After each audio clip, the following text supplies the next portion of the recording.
Cette semaine, dans l'actualité de votre région, la visite d'une nouvelle galerie d'art à Châteauguay. C'est un personnage, c'est quelqu'un qui aime déranger, c'est quelqu'un qui n'a pas la langue dans sa poche. Et plus tard, le lancement d'une campagne de sensibilisation pour un enjeu qui touche plus d'une famille. L'objectif en arrière de ça, c'était vraiment que madame et monsieur tout le monde soient des agents de changement, interviennent.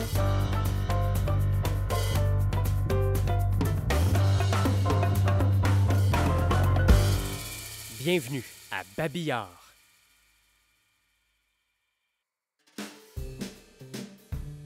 Sur la rue principale à Châteauguay se cache une nouveauté pour la ville.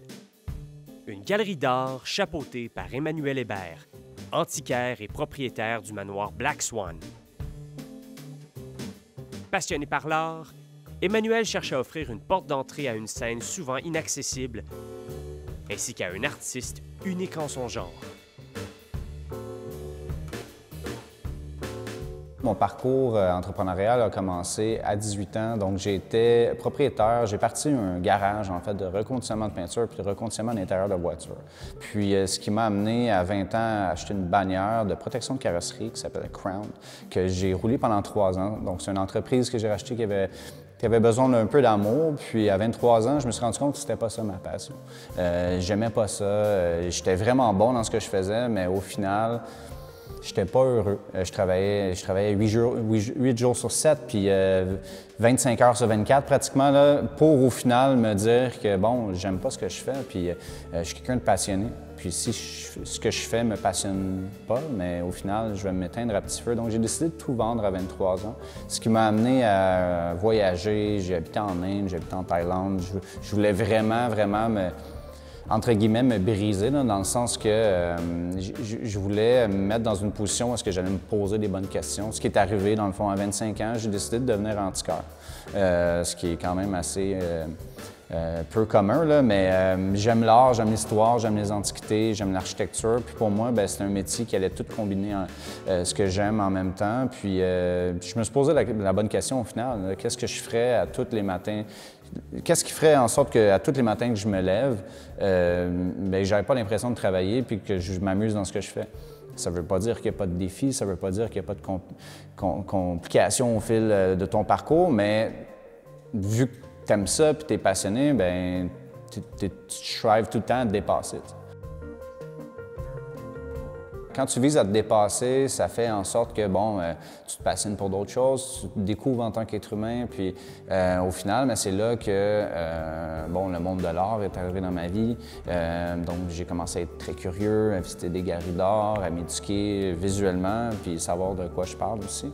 Même chose pour l'architecture, le design. Donc, j'ai bâti le manoir Black Swan à la suite de ça. C'est-à-dire que je voulais bâtir le patrimoine architectural de demain. Pour moi, ça faisait une belle suite logique avec mon métier d'antiquaire, de joindre ma passion pour l'architecture, puis de combiner les deux, puis bâtir ce bâtiment-là. Puis aujourd'hui, je développe la phase 2 qui va abriter une galerie d'art privée, une salle de bal pour jusqu'à 200 personnes. Puis le manoir Black Swan va être au final 15 000 pieds carrés. Qui va devenir un lieu événementiel pour les mariages corporatifs, puis la création de contenu. Donc après ça, au fil de ces années-là, j'ai rencontré Stéphane Marceau, qui m'a proposé de devenir son agent, donc de le représenter ici puis à l'international. Par pur hasard, je suis tombé sur ce local-là, le propriétaire, on a jasé ensemble, puis tout est vraiment arrivé rapidement. Donc avec Marceau qui commençait déjà à m'apporter des œuvres, je voulais vraiment avoir une vitrine pour pouvoir avoir la chance de montrer les œuvres de Marceau au public. C'est-à-dire que là, je les accumulais chez moi, au manoir, parce que c'est ma résidence principale aussi. Puis je me suis dit, mais pourquoi pas? Châteauguay n'a pas de galerie d'art, on n'en a jamais eu. Donc, c'est souvent les initiatives municipales qui vont avoir un lieu, disons, au centre culturel pour tout ce qui a trait à l'art dans la municipalité ou à la Maison Le Pailleur. Mais au privé, on n'a jamais eu de galerie d'art. Donc, je me suis dit, why not? Puis pour moi, je suis honoré d'avoir la chance de pouvoir ouvrir cette première galerie d'art en 350 ans d'histoire dans la ville de Châteauguay. Si je me remémore les œuvres qui m'ont le plus frappé lorsque j'ai commencé à découvrir le monde de l'art, clairement, Riopelle, ça a été quelque chose qui m'a vraiment frappé. C'est un phénomène visuel auquel je n'étais pas prêt à faire face. C'est-à-dire que les œuvres qui m'ont le plus parlé, c'est des œuvres qui sont abstraites. C'est-à-dire qui m'ont laissé ma propre place à avoir ma propre interprétation de l'œuvre. Puis c'est la beauté de l'abstrait. La beauté de l'abstraction, c'est qu'on peut définir ce qu'on veut devant nous. C'est pas une scène monarchique.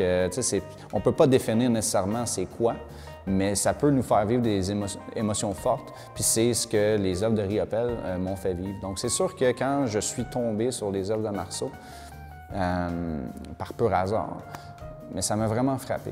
Pas parce qu'il me fait penser à Riopelle, mais parce que son abstrait, son abstraction m'a vraiment touché. Donc au final, lorsqu'on s'est rencontrés,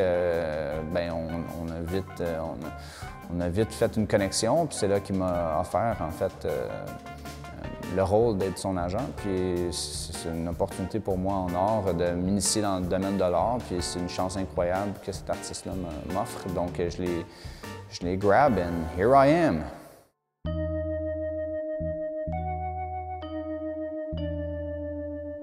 C'est sûr et certain que Marceau, la raison pourquoi je l'aime autant, c'est que c'est un personnage.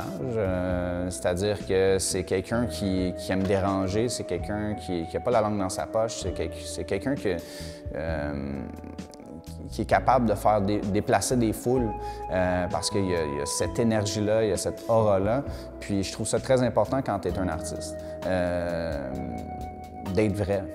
Puis cet artiste-là, c'est un vrai artiste. C'est-à-dire qu'il va faire lui-même ses pigments de couleur, il va importer des pigments de couleur d'un peu partout, il va faire lui-même ses médiums. Donc l'encaustique qu'on voit derrière moi, c'est de la résine de dammar avec la cire d'abeille. Donc d'un coup qu'on combine les deux avec des pigments que nous-mêmes on a créés, c'est presque un scientifique au final.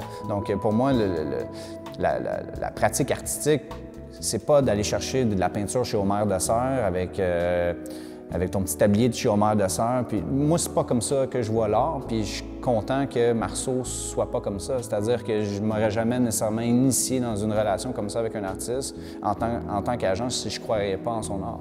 Donc au final, pour moi, lorsqu'on s'est rencontrés puis il m'a parlé de sa pratique, j'ai presque été chamboulé parce que je connaissais pas ça.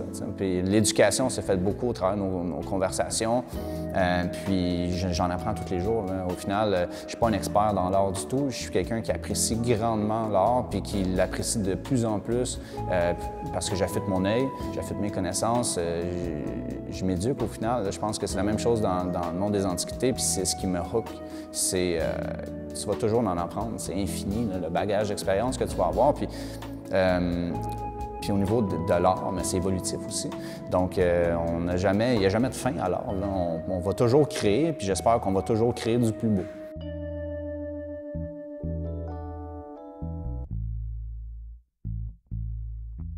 La raison pourquoi on s'est positionné comme ça, c'est parce que j'ai une œuvre derrière moi qui dans cette exposition-là, je dirais, est ma préférée. Elle s'intitule « Submersion ». C'est une œuvre très puissante qui, personnellement, vient beaucoup me chercher. Puis le fait que c'est de l'encaustique, qui est un médium très organique, qui va vivre, qui va tout nous outlive, si on veut, là.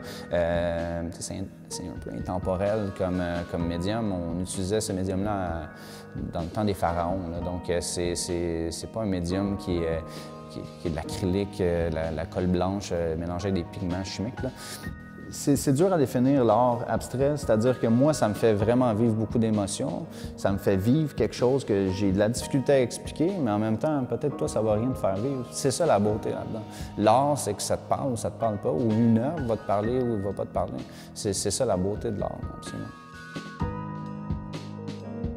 J'ai amené Stéphane Marceau à Châteauguay, c'est-à-dire que je me suis installé avec la Galerie d'art à Châteauguay parce que je crois en la municipalité. J'habite ici depuis 1993, je suis né en 1989, donc je ne suis pas natif de Châteauguay, mais presque. J'aime ma ville. Je veux investir dans la municipalité. C'est d'ailleurs pourquoi je développe le manoir Black Swan, puis que je veux investir pour faire la phase 2. C'est parce que je crois en la municipalité. Je crois que c'est une municipalité qui a beaucoup de potentiel.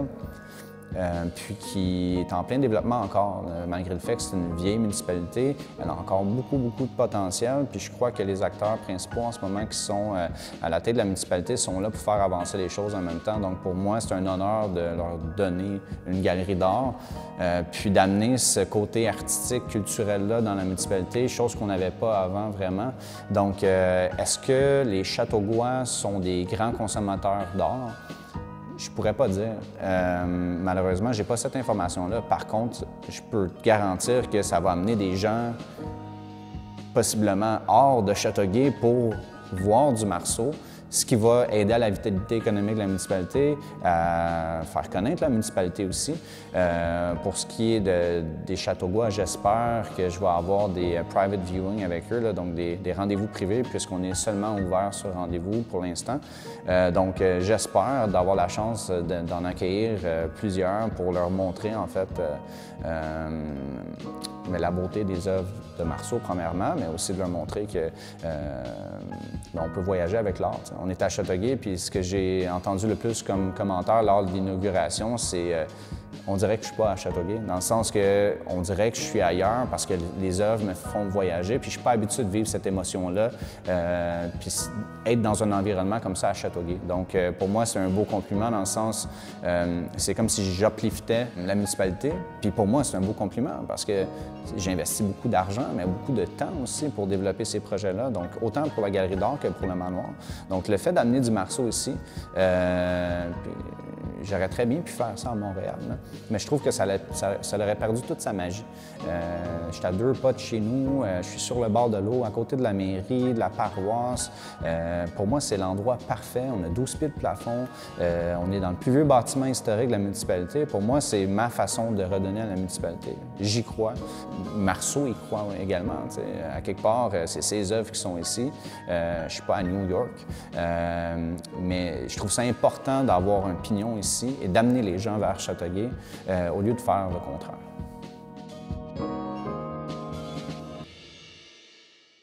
Je trouve qu'en société, l'art n'est pas super bien consommé aujourd'hui en 2024, dans le sens que c'est pas nécessairement super accessible, puis ce qu'on offre au public, c'est pas nécessairement la meilleure version de ce qu'on pourrait avoir.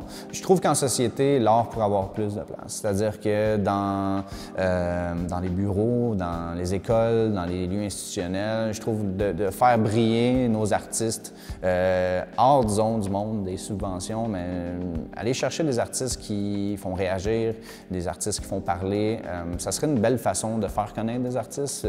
Puis évidemment que l'art, c'est l'idéal dans un bureau pour la créativité. On a fait des recherches là-dessus.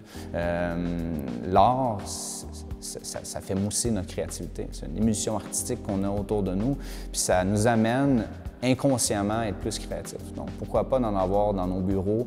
Investir dans l'art, c'est investir aussi dans notre culture. Puis évidemment, mais ici, on a la chance d'avoir un artiste qui est coté à l'international, ce qui est absolument formidable là, au Canada, d'avoir un artiste toujours vivant, qui a une cote incroyable à l'international, qui est ici à Châteauguay. Au final, j'invite les gens à s'éduquer. Les gens qui aiment l'art, ne soyez pas intimidés d'approcher un galeriste ou une galerie d'art pour voir les œuvres. Moi, je suis sur rendez-vous seulement, mais c'est particulièrement pour cette raison-là que je vais être sur rendez-vous seulement, c'est d'être en mesure d'avoir du temps avec vous et vous avec du temps avec les œuvres. Donc, au final, je crois que ça amène une vision et une appréciation des œuvres d'une façon différente que dans une galerie d'art qui est ouverte à tous. Pour l'instant, malheureusement, je n'ai pas la chance d'avoir quelqu'un sur place en tout temps, mais ça me donne la chance d'avoir du temps avec vous à 100% à ce moment-là, lorsqu'on va avoir rendez-vous ensemble. Après ça, si vous avez la chance d'aller dans des musées, visiter d'autres galeries d'art, faites-le, c'est important de vous éduquer et de comprendre, d'affûter votre œil, puis vos connaissances. Je trouve ça vraiment important. Puis au moment que vous allez être prêt à acheter de l'art, mais vous allez savoir exactement ce que vous aimez. Vous allez connaître des artistes, puis la culture, c'est important. Éduquez-vous.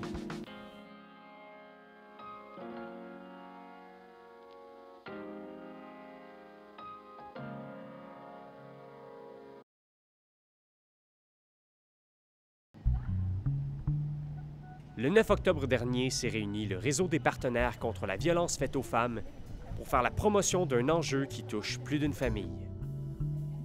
Les enfants victimes de la violence conjugale sont au centre d'une nouvelle campagne de sensibilisation menée par l'intervenante Jennifer Ann Dooling. Aujourd'hui, c'était le lancement de la campagne de sensibilisation au niveau des enfants victimes du réseau des partenaires contre les violences faites aux femmes. Le début du projet a vu le jour vraiment en lien avec la nouvelle loi au niveau de la protection de la jeunesse qui affirmait qu'un enfant exposé à la problématique de la violence conjugale, ça faisait partie d'un motif de compromission. Sachant que ça s'en venait pour avril 2023, le réseau a décidé de mettre sur pied un mini-comité de travail. Donc, ça fait une année qu'on travaille sur l'ensemble du projet, de qu'est-ce qu'on met comme action, puis des visuels là, qui ont été présentés aujourd'hui. Comment ça fonctionne, en fait, c'est que le réseau des partenaires contre les violences faites aux femmes, c'est vraiment un réseau rempli de différents organisations, organismes, que ce soit publics ou institutionnels ou communautaires, donc autant des maisons d'hébergement que des services de police, le DPCP, donc plusieurs agents là, de changement social.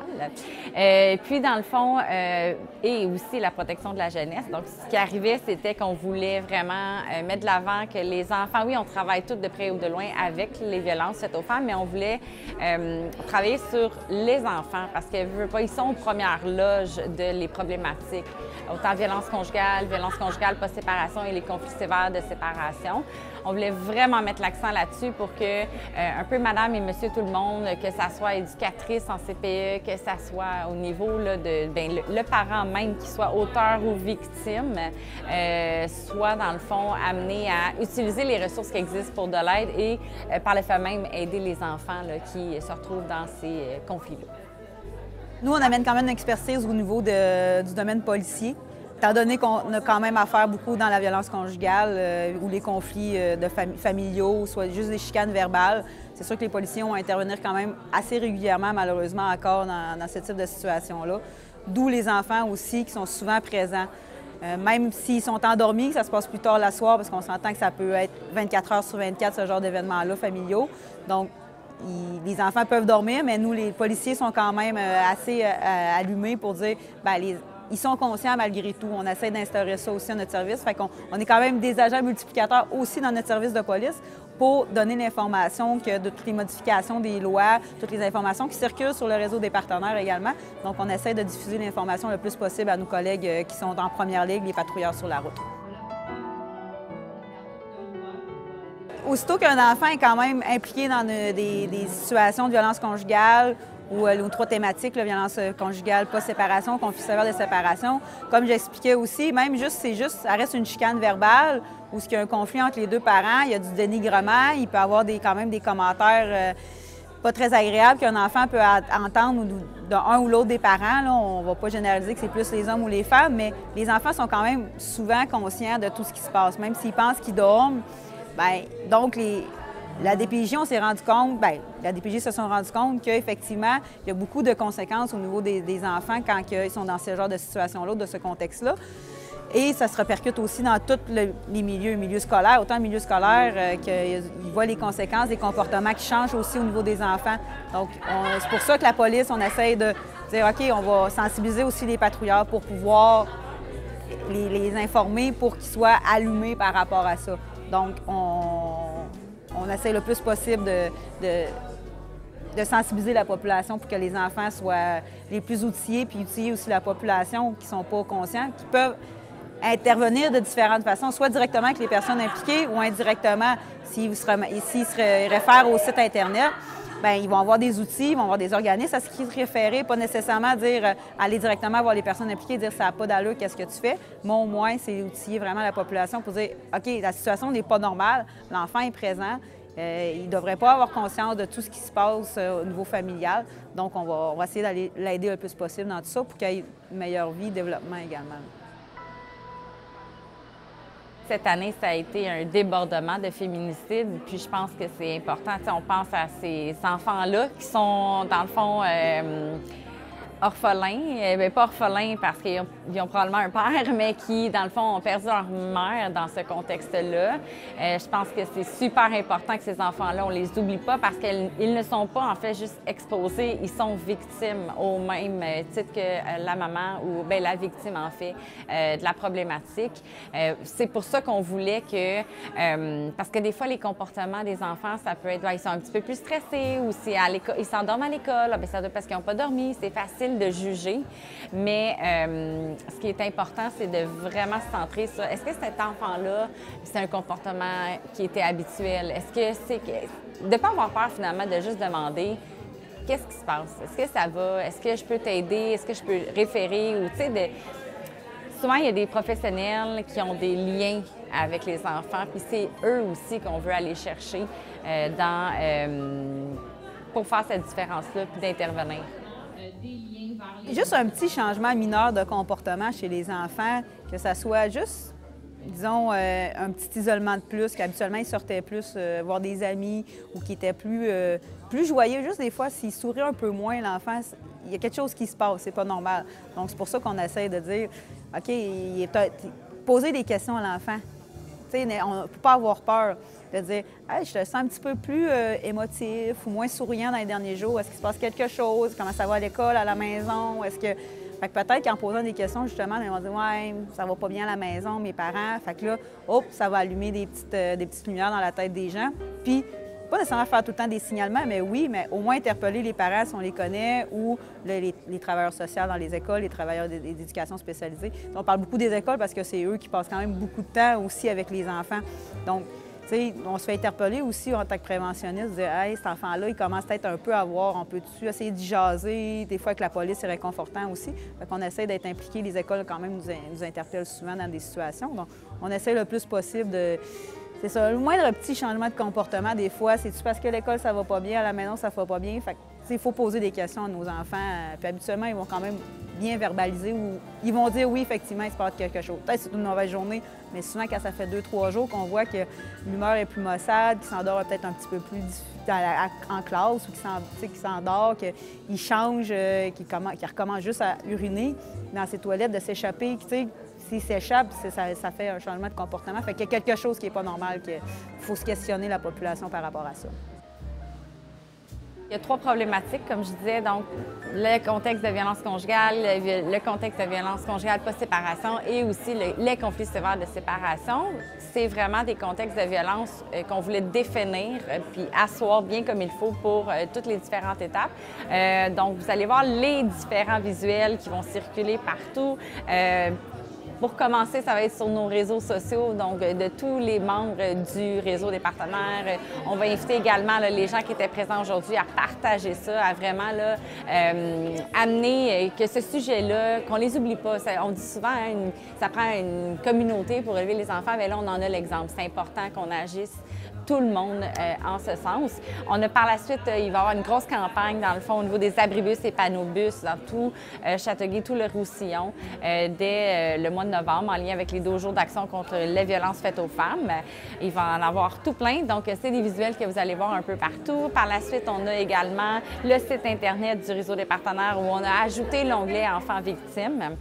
On veut que les gens, ça soit accessible, que les gens, ça soit sécuritaire pour autant une personne qui est victime de la problématique que d'aller chercher un livre pour lire à mon enfant pour que l'enfant saisisse les impacts, puis autant pour aller chercher de l'aide pour la personne qui est auteur.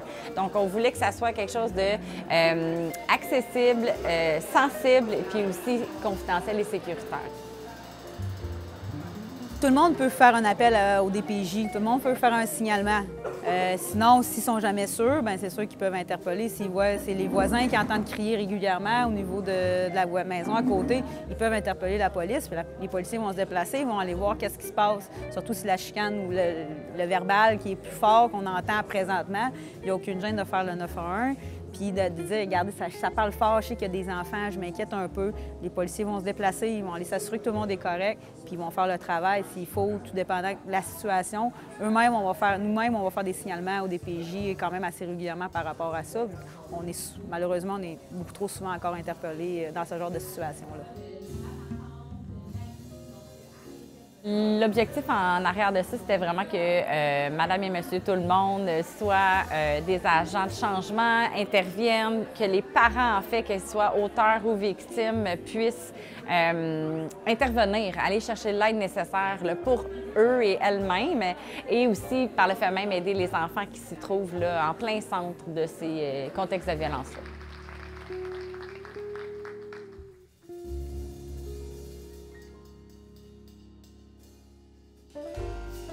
C'était tout pour l'actualité de cette semaine.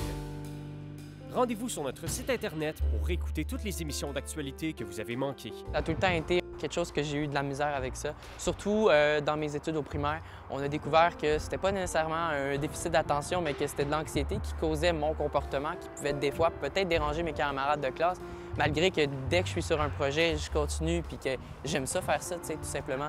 Je pense que l'anxiété, c'est quelque chose que tout le monde peut avoir, que ne devrait pas avoir honte d'en parler. Puis moi, je le vis dans mon quotidien depuis ma 4e année.